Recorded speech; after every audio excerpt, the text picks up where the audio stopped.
네, 여러분 안녕하세요. 아수입니다. 오늘은 여러분들이 그토록 간절히 기다리던 저의 객관식 공부 방법을 소개를 해드리도록 할게요. 네, 저 객관식 공부할 때 저 혼자 한 게 아니라 이 친구랑 같이 했거든요. 이 친구도 회계사 친구예요. 이 친구는 이제 제 10년 지기 친구인데 고등학교 3년 같은 반 했고 대학교도 이제 같이 같은 학부 갔고 이제 회계사 시험도 같이 공부해서 이번에 회계법인도 똑같은 데 들어가서 이제 제 거의 약간 분신이나 다름없는 친구인데 그래서 이 친구랑 저랑 이제 같이 공부를 했던 방법을 소개를 해드릴 거예요. 일단 그 전에 이 친구 소개 잠깐 간단하게 하도록 하겠습니다. 안녕하세요. 저는 2016년 회계사 합격한 최규재입니다.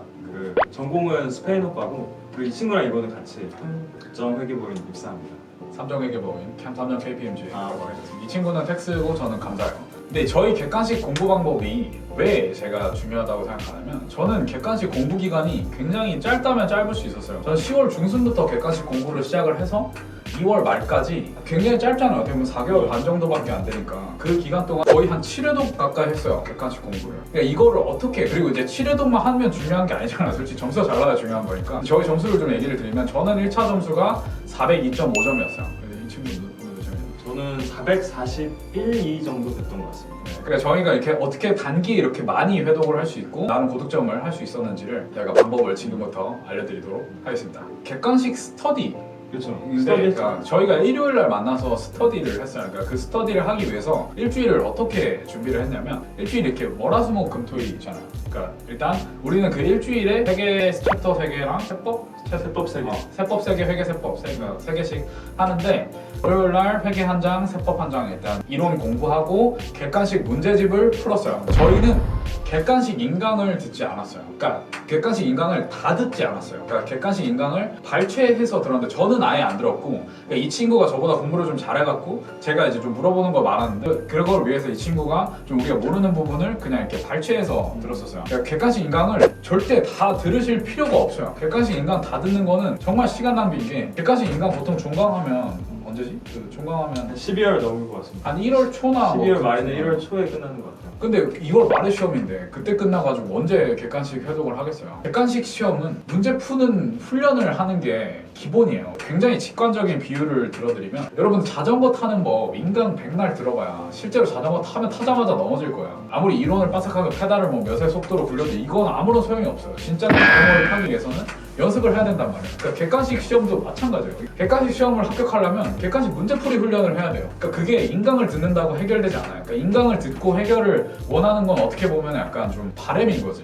그러니까 이게 편하니까 인강만 들으면 다 해결될 것처럼. 근데 여러분들이 객관식 합격하기 위해서는 객관식 문제풀이를 하셔야 됩니다. 그러기 위한 스터디 방법을 지금부터 소개를 해드릴게요. 일단 저희는 회계세법을 그 일주일에 3장씩 처음 공부할 때를 얘기하는 거예요. 처음 이제 객관식 들어가면 회계세법을 3장씩 풀었어요. 그러니까 나머지 과목들은 일단 제껴두고 회계랑 세법부터 시작을 했는데 이제 월화수목 금토일이 있잖아요. 그럼 이제 월, 화, 수에 이제 회계 한 장, 세법 한 장 뭐 이런 식으로 일단 한 장씩 이론을 공부하고 객관식 문제를 풉니다. 이때 처음에 한 장 복습하는데 얼마 걸렸어요? 시간이 좀 많이 걸리죠. 진짜 오래 걸리잖아요. 어려운 챕터 같은 경우는 시간을 좀 많이 투자해야 되는 특히 세법 같은 경우에는 난 아직도 기억나는데 한 장 복습하는데 3시간 이상 걸려. 어떤 거 하면 4시간 걸리더라고. 일단 그렇게 월화수를 합니다. 일단 이때 객관식 문제를 풀면은 답지가 없이는 절대 풀 수가 없어요. 그러니까 답지는 난 아예 그냥 떼가지고 거의 막 보면서 따라 푸는 정도로 이렇게 풀었어요. 근데 그게 당연한 거예요. 어떻게 보면 우리 처음에 자전거 탈 때 계속 넘어지잖아요. 넘어지면 또 일어나서 어떻게 타는 그거랑 똑같은 과정이라고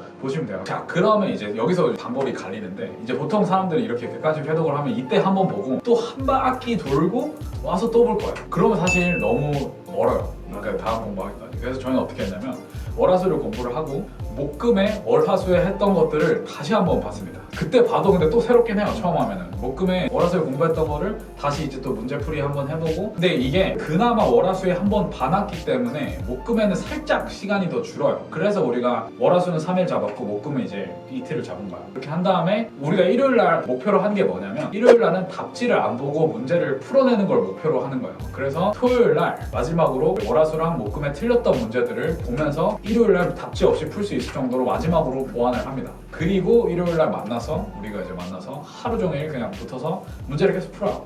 근데 솔직히 처음에는 아직도 생각나는데 시간 막 스탑워치 딱 재가지고 막 빡세게 재고 막 이렇게 막 풀어가고 막 처음에 약간 막 경쟁의식 들고 막 그렇게 했는데 이게 그렇게 하니까 너무 힘들더라고. 우리 나중에는 막 그냥 카페 같은 데 가가지고 막 음악 들으면서 농담 따먹기 하면서 했던 거 맞아. 그냥 문제는 문제대로 풀고 그냥 우리 막 일주일 동안 못했던 얘기 하면서 계속 막 풀고 막 그랬었어요. 막 그냥 서로 인생 얘기하면서 하고. 그리고 약간 그 전수로 풀지 않았잖아 우리. 저희가 어떻게 했냐면 일요일날 솔직히 월화수에 했던 거를 다 풀기에는 시간이 너무 많이 걸려서 홀짝으로 했던 것 같아요. 홀짝. 홀짝을 해서 뭐 이날은 너는 홀수 풀고 나는 짝수 풀고 맞아. 이렇게 해가지고 최대한 좀 약간 둘 다 보완이 되고 만약에 둘이 끝까지 모르겠는 건 서로 이제 공유를 했어요. 그때 이제 서로 그 공유를 해서 해결이 되는 건 이제 넘어갔고 만약 해결이 안 되면은 인강을 발췌해서 들었거나 막 이런 식으로 좀 해결을 했던 것 같아요. 그렇게 하면 사실 객관식 인강을 굉장히 효율적으로 듣는 거예요. 그거는 어떻게 보면 그렇죠. 아는 건 그냥 넘어가도 되는 거잖아요. 그러니까 그렇게 좀 시간을 엄청나게 줄였어요. 이게 굉장히 좋은 게 뭐였냐면 세법 같은 경우에는 공부를 하고 뒤돌면 까먹어요.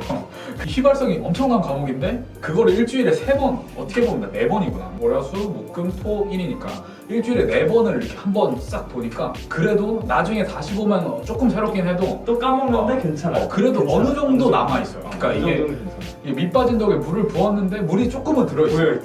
회독을 할수록 이게 한 번에 4번씩 보니까 탄력이 엄청 빨리 붙어요. 그러니까 이게 처음에는 진짜 회계세법 한 바퀴 이렇게 쫙 도는데 한 2달 정도 걸렸던 것 같아요, 내 기억으로. 그렇게 하고 나서 그 다음에는 이 시간이 확확 줄어듭니다. 한 달도 안 돼서 1회독을 하고 나중에는 어떻게 되냐면 시험 직전에는 일주일이면은 1회독이 돼요.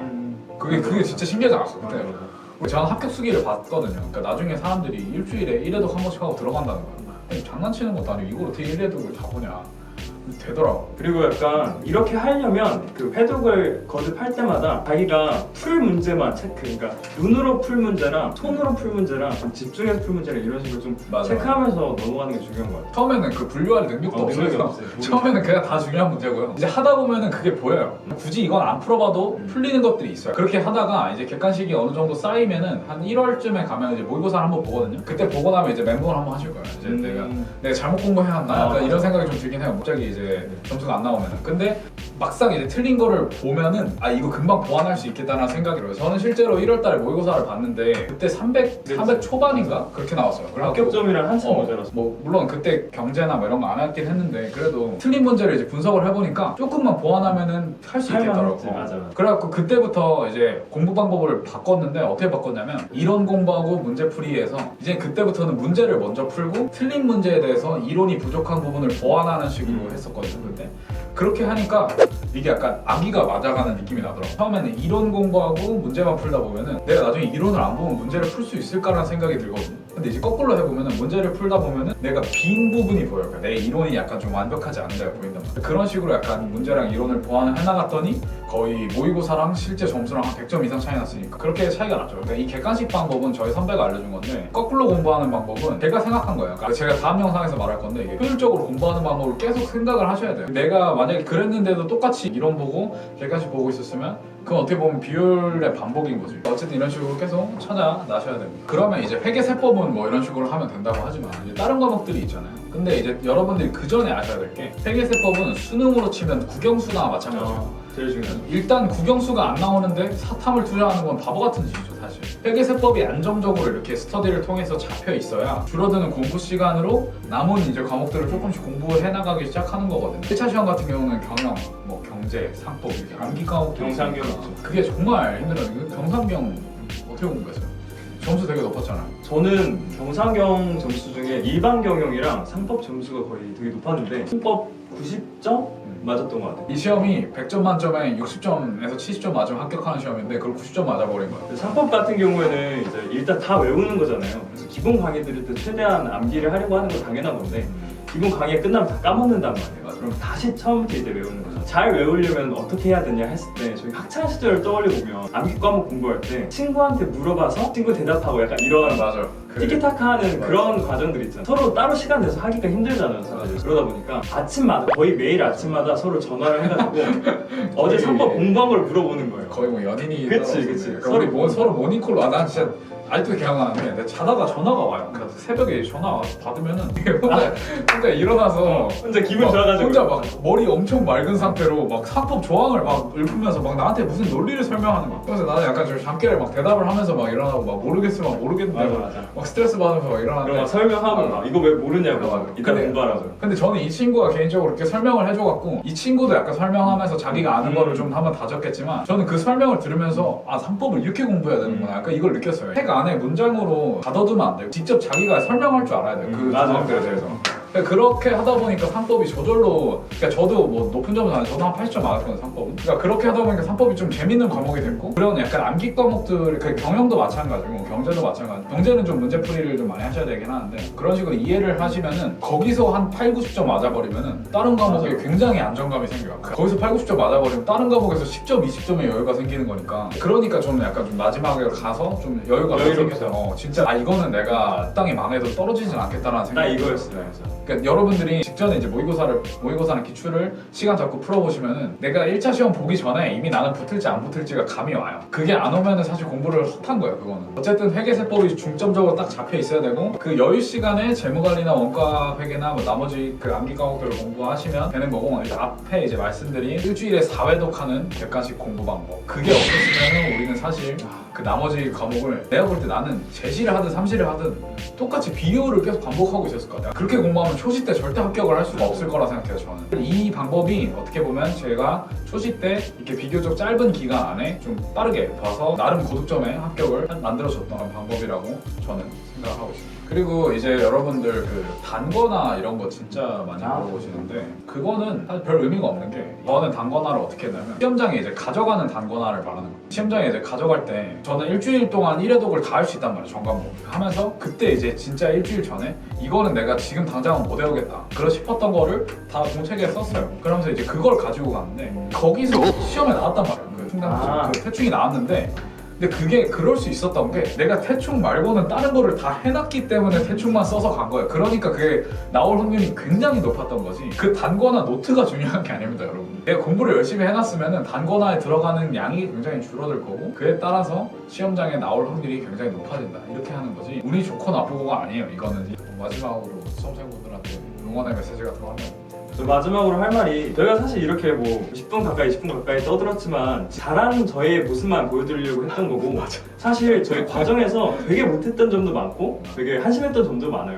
이제 수험 공부하면서 자기가 합격한 사람들만큼 똑똑하지 않고 한심한 어떤 생활을 계속 한다고 좌절하실 필요가 전혀 없는 게 우리도 사람이었습니다. 우리도 사람이었고 저희 주변에 합격한 친구들 다 되게 한심하게 생활한 부분도 다 있었어요. 결국 자기가 끝까지 가보면 어떻게 알게 될 얘기겠지만 계속 킵 고잉 하시면 좀 그러니까 이게 될것 같아요. 하루가 무너지는 건 어쩔 수 없어요. 그러니까 이거는 진짜 많이 나오는 건 어쩔 수 없는데 최대한 그거를 없앤다고 생각하고 공부를 하셔야 되는 거지.